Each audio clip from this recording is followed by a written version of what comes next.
All right. This topic is also brought to you by Patreon and the Kind of Funny forums. Go to kindoffunny.com/Gamescast topic to submit your topic for this beautiful show. Just like Zizo did. Zizo says, what games currently announced for the 2016 do you think have no chance of making its release date and will be pushed to next year? Kingdom Hearts. Oh, Kingdom Hearts, I mean...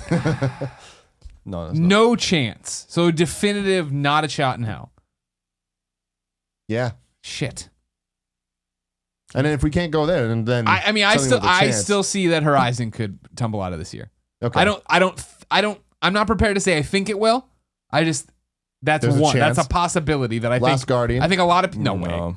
I think people. You think it's this year? They have to. They have to. They said this year. They don't can't fuck do that around anymore. Yeah, we'll see. I think it will be, but I don't think that's for sure. I think they're going to announce the date like not soon, but I think they'll announce the date and it'll come out quickly too. Like I don't think they're fucking around anymore. I think the game's probably done.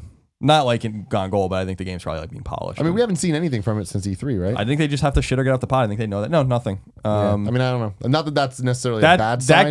That game's not going to get delayed. If that game gets delayed, they are jokers over there with that shit because they can't do that. They wouldn't even announce the date if they. No. Shit, I don't really know. I mean, I don't think Horizon's going to get delayed.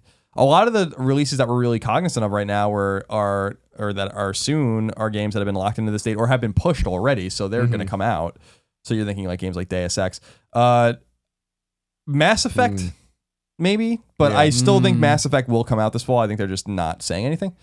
They don't have to say anything about it. Mass Effect could be a good March game, though. You know, like that could. It could be. It could slip in a way, and I don't think that'd be such a bad thing for them. Yeah, I think that it's a possibility. I just don't. I think that like this past fall was really crowded for a role playing game, and Fallout came out with a lot of resonance, and they just announced it at E3 and released it as we talked about, and the game was like the third best selling game in the United States last year. So I think that having only been on the market for 2.5 months, so I think that Mass Effect can have a similar success and a similar trajectory in terms of announcing it, and doing all this, and then releasing it in the fall. I think it'll come out this fall, but that was the only game that came to mind where I'm like, maybe. I could see Gran Turismo getting out of here, not being this year, just based on previous track record. Yeah. No pun intended. I'm looking through the list. It's just like a definitive what you think wouldn't happen. Some of these games, I don't even heard of Elder Scrolls Legends. I'll say that. I was going to say that Final Fantasy 15, but I actually do think it's going to come out now. Yeah. 15 has to, man. It's time. It is time. If 15 got delayed until 2017, I would. It'd be awesome. No. It would be so awesome. It really wouldn't. Like, that's just insulting. Like, it really would be, but who knows? Never say never with that. I'm gonna let you keep looking. I'm gonna move on. Just move on. Because I mean, there's plenty of games in here, but it's like Hot Shots Golf is on here, and I was like, yeah, I hope it comes out, but that seems like that's the kind of fucking game that they just like all of a sudden like in April be like, oh, it's out in 2 weeks. You're like, oh, great. You know what? Recore is on this list for 2016. I don't think Recore is gonna make it. Zelda. I mean, I wouldn't be surprised. They have to put it out this year. That doesn't mean they will. Yeah. You know, X is gonna give it to you. Yeah. All right. KL3549. I wonder if he wanted that username or she wanted that username or if they're just like, fuck it. Somebody's already got Kale? Yeah. Playing through Final Fantasy VII PC port on the PS4 has got me thinking, what scenes / towns, etc. are you looking forward to seeing the most and how they're handled in the upcoming remake? I, for one, am really interested in seeing the Temple of the Ancients and the City of the Ancients events will be portrayed. Kyle from Regina.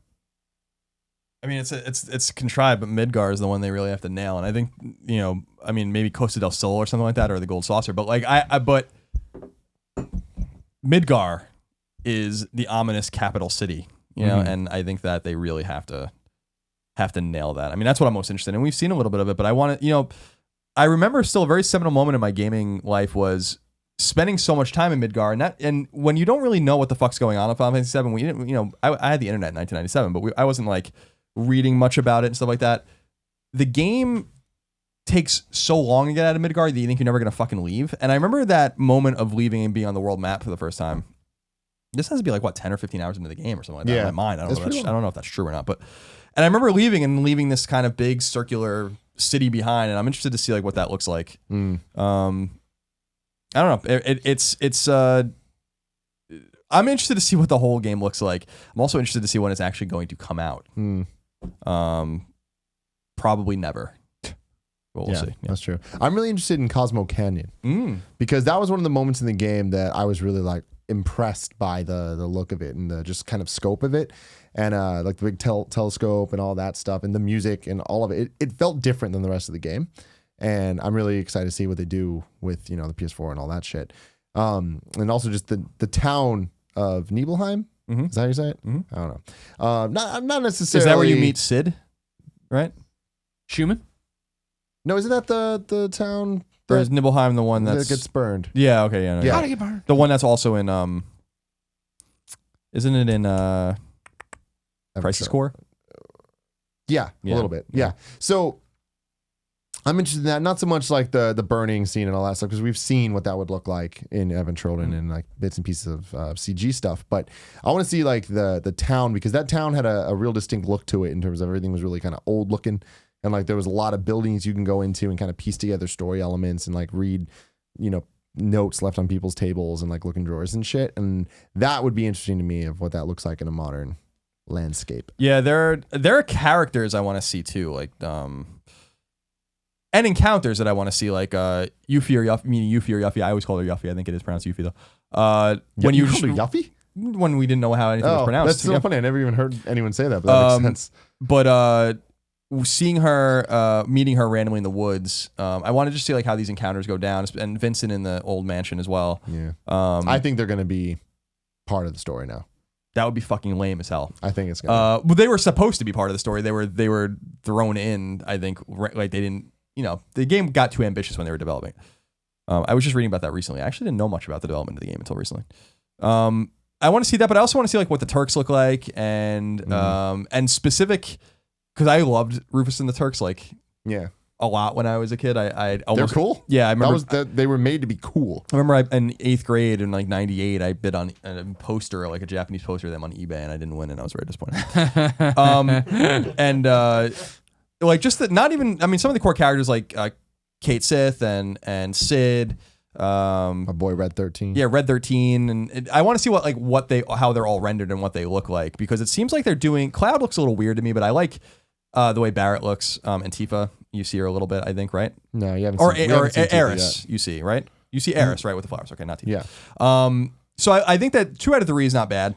But remember, the game's the most ambitious video game of all time, apparently. So, you know, they're going to need to make it into 17 parts, and it's going to take 5 years to release them all. But I'm being facetious, by the way. It's a completely lame excuse.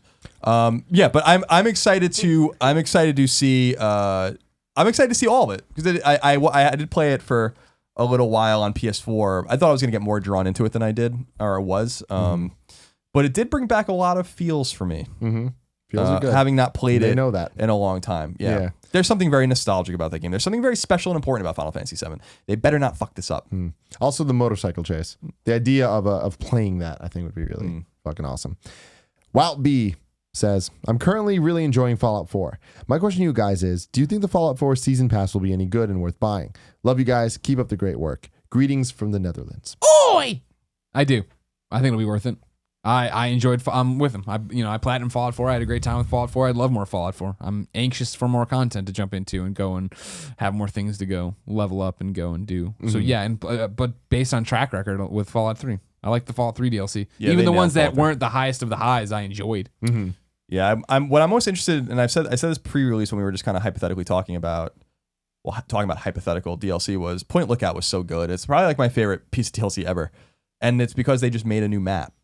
And it was in Maryland in the swamps, and it was fucking weird. And I want to see like what if they make a little map, or maybe a couple of new maps of areas surrounding Boston, because it would be cool to go to New Hampshire or Maine, or even Canada. Like I've said that in the past, like, you know, they're in Boston. That's, you know, quite far from Canada, but not that far from Ontario and Quebec. And it would be cool to see, or upstate New York, like what's going on in all these places. I think it would be a lot of fun to see that, or God forbid, New York City. But I think you'd leave that for a full game. Yeah. Fly Eagles Fly 815 says, what are some underappreciated features of gaming? For example, Star Wars Battlefront has some of the best sound I've ever heard in a game. The effects of the music really make you feel like you're in a real Star Wars battle. However, sound's one of those things that I never hear a game getting praised for. Are there any other parts or features of games that you feel get similar treatment? Score. I mean, well, that sound, I guess, the same way. Yeah. The audio part of it does get a bad rap. Not a bad rap, but it's ignored. Yeah. Especially when you go and talk to developers. I'll never forget when we went up to see, I got a tour of Sucker Punch when they showed us Second Son stuff for the first time. And they went in like, here's how the audio works. It's not canned. It's all, in-game natural. So they were in the woods, like, we went and recorded it hitting leaves. And they went over and like, here it is hitting a canvas umbrella because there's a canvas, you know what I mean? They did all that stuff, but nobody ever sat there and was like, the ambient noise of Second Son is amazing. Yeah. And that stuff would never get called out, but I do think that when they nail it like that, it does add to the overall experience. Right. And like, I'm someone that notices that. Like, those are the things that I look for. But again, I wouldn't pick them out bit by bit. It's more of like when you talk about an experience and everything else, right? And when they're not there, it's noticeable. Yeah. I think, one of the big takeaways we took away from the animated series pilot on kindafunny.com, right, is the fact that people are like, there should have been music throughout. You know what I mean? This time, you're like, oh, that's a good point for us. We didn't think that, or I wasn't even part of the conversation. It was less music. It was more like sound effects and stuff. Right. It Ambient was noise. A little empty. Yeah. Music can be a little distracting at times. But I didn't mean like, well, should have been gone. Like the blaring Taylor the whole Swift time. I think, and this Steve is less Perry. like an overall thing, but whenever I see games do something that I've never seen before, I'm really impressed by it. And this doesn't really answer that question, but like Metroid Prime, when you see the the reflection, and that's a hot. it's those moments, and like when a game does that for the first time, makes you go, whoa. Yeah. Like that's really cool. And other things like that are when I first played Uncharted back in the day, seeing him get in the water and get out, and then his pants were wet, and he left wet footprints. It was like, oh my God, right? That's crazy. That's possible. That's in this video game. And Final Fantasy 13 had a moment like that for me, where their walk animations looked so good, where I was like, wow, they really nailed like the sway of a butt. And I remember just walking my character back and forth and being like, look at holy that shit. ass. And like moving the camera around. And it's like anytime a game breaks me from the experience because I want to enjoy a technical aspect for it, I think that's really cool. Mm-hmm. Two things. One weird and not thought of too often. One that's somewhat obvious. One is interface and menu. Like I feel like there are some games that just understand that. Volume's a great example. So there are going to be times when you want to go to reset a level or go back to a checkpoint, and it should just be like muscle memory, like start down X, start up X. Little things like that. Don't make me go into these deep menus. But even if you just need to navigate a menu cleanly, I invert my controls. Sometimes that's in game. Sometimes that's in control. Oh yeah. So I'm like, why is it so hard to like make it coherent for people like me? I know it's like only 10% of us or whatever. So I appreciate little things like that, like easy to navigate menus, and you could parlay that all the way to role playing games with deep systems and stuff like that. I think actually I found Fallout 4's menu to be super like cumbersome, like unnecessarily cumbersome. I think because I think the Pit Boy is like this accessory that's part of the game that's important to the story and all this kind of stuff. But I'm like, can you just fucking make it like a little cleaner? Real quick sidebar. I'm sorry. Was the volume good or bad in the interface part? Oh, good. Okay, cool. Good. Just making sure. So that's one of the things I think about, just random things that we might overlook, similar to maybe ambient sound and score.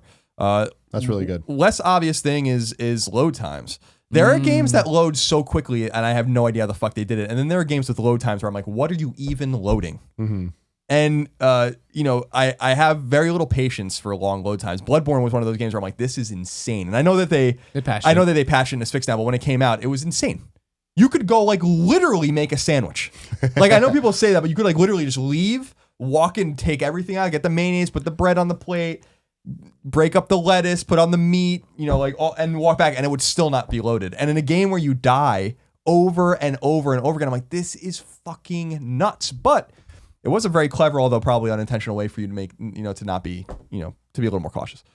So I like games that treat players with a little more respect by having better, streaming capabilities. And by that, I don't mean you're streaming the game. I mean the game's streaming, loading, streaming things in the future that you need, or clever loading, things that hide loading, like not so clever was like the Mass Effect elevators.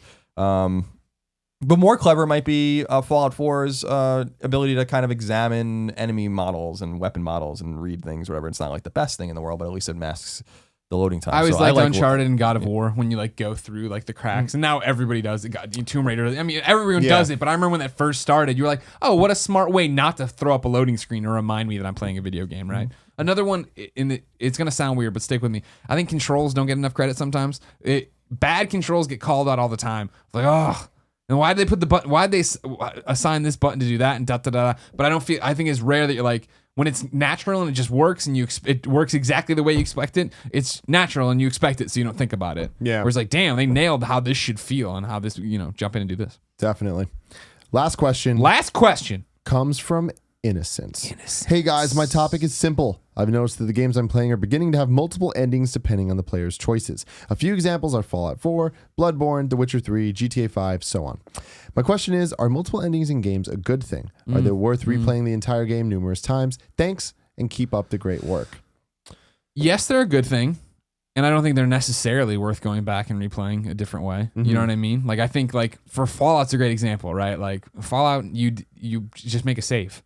You know what I mean? It's like, oh, you're about to make a choice. It pops up. It's like, once you make this, you can't go back. Okay, cool. No, jump out, save, and go back and do that. You know what I mean? Like, that's the way to... I think that's the key thing is I feel like the game needs to tell me. Like, I need to know that there's multiple endings and that there's choices that change that. Yeah. Back in the day with strategy guides, that kind of like answered that for you. Right. You would at least look ahead and be like, all right, what do I need to know? Or like you were talking about with Platinums, you like to look at your trophy list and be like, all right, well, how am I going about this? Optimize. It's called the roadmap in trophy hunting. And that's good. I think that roadmaps should be more of a thing that the game tells us instead of us having to look for them. But I think that even just goes to just let us know there are multiple endings and that your choices do get you different things. Because even a couple gens ago, like it sucked to like get through a game and be like, oh wait, now I'm on the path for this ending, and it is what it is. But if it's just simple things with YouTube, I think that nowadays it's like you could just watch different endings. Until Dawn's a perfect example. Like you could play through that game one way and you want to know, what if I made this choice differently? You don't need to play it again. You can just go watch it, But some of those are good too that, you can go back and play from a certain point. Exactly. And I think that it depends on the game. And if you want to play, and New Game Plus is a great way to do that. Like I think the games that intelligently add New Game Plus modes that entice you to play it again in a different way and you get different experience. To me, it's when it's just the ending that changes, that's the problem. Like if they change enough of the game throughout that it really matters and it's not, I'm a good guy or I'm a bad guy, but I'm really doing the exact same thing. That's when I really think that the endings matter. But I always want to know what the canon ending is. I hate it when games are just like, here's all the endings. Like I want to know what the canon ending is and what all just the different fun versions are. What if there is no canon? There always is a canon. Always. You have any more, Colin? No, I think that if it resonates with the people making the game and they think it's important, then that's good. I don't like it for replay value's sake. I think it's stupid. But if there's a reason, if they're trying to say something or tell a story in a way that it is meaningful and give people some closure in ways that make them feel like their choices mattered, then I think that that's pretty cool. Or just to throw people off and just make them think a little bit about what they're doing in the game. And Spec Ops, which we talked about in the last topic, I think is a great example of that. Fallout New Vegas was another great example of making choices in games where you didn't even know what the fuck you were really doing. And I loved the gray moral ambiguity of that game. But for it to be a check mark on the back of a box to say like, well, we have multiple endings, that's fucking stupid. Games with conclusive endings are also great, where you tell me your story. Yeah. There's no shame in that either. Even if you have them make choices and it still funnels back into the same thing, that's fine with me. Yeah. This episode is brought to you by Loot Crate. Would you classify yourself as a geek, gamer, or pop culture nerd? Then this is the subscription box for you. For less than $20 a month, you get 6 to 8 items of gamer and pop culture licensed gear, apparel, collectibles, unique one-of-a-kind items, and more. Make sure to head to lootcrate.com/KFGames and enter code KFGames to save $3 on any new subscription. We want to believe. With the revival of the X-Files that we've all been waiting for, there's never been a better time for an invasion. An alien invasion, that is, packed with the thrill of an extraterrestrial encounter. This month's crate features exclusive items from the X-Files, Alien, The Fifth Element, and Space Invaders, including a contest-winning shirt and a terrifyingly cute plush. I keep getting messed up because the wording is slightly different than it normally is for Loot Crate. I enjoy that. Trying to keep me on my toes. So hop into your power loader and grab your flashlight because the loot is out there with exclusive items from the X-Files, Alien, and I just did this. No, it just says it again. The Fifth Element and Space Invaders, plus some classic sci-fi goodies. We can tell you this: the loot is out there. Is the loot out there, Tim? Oh, it's out there. Okay. It's out there. Remember, you only have until the 19th at 9 p.m. Pacific to subscribe and receive that month's crate. And when the cutoff happens, that's it. It's over. Jack. So go to lootcrate.com/KFGames and enter code KFGames to save $3 on your new subscription today. Thank you, gentlemen, for joining me. Thank you, Tim, for having us. Thank you, Kevin, for staying late for this. You're welcome. Oh, Kevin, don't worry about it. We're happy to give you this job. Stop taking off your clothes. Don't do Stop. We'll see you guys next week, and I love you.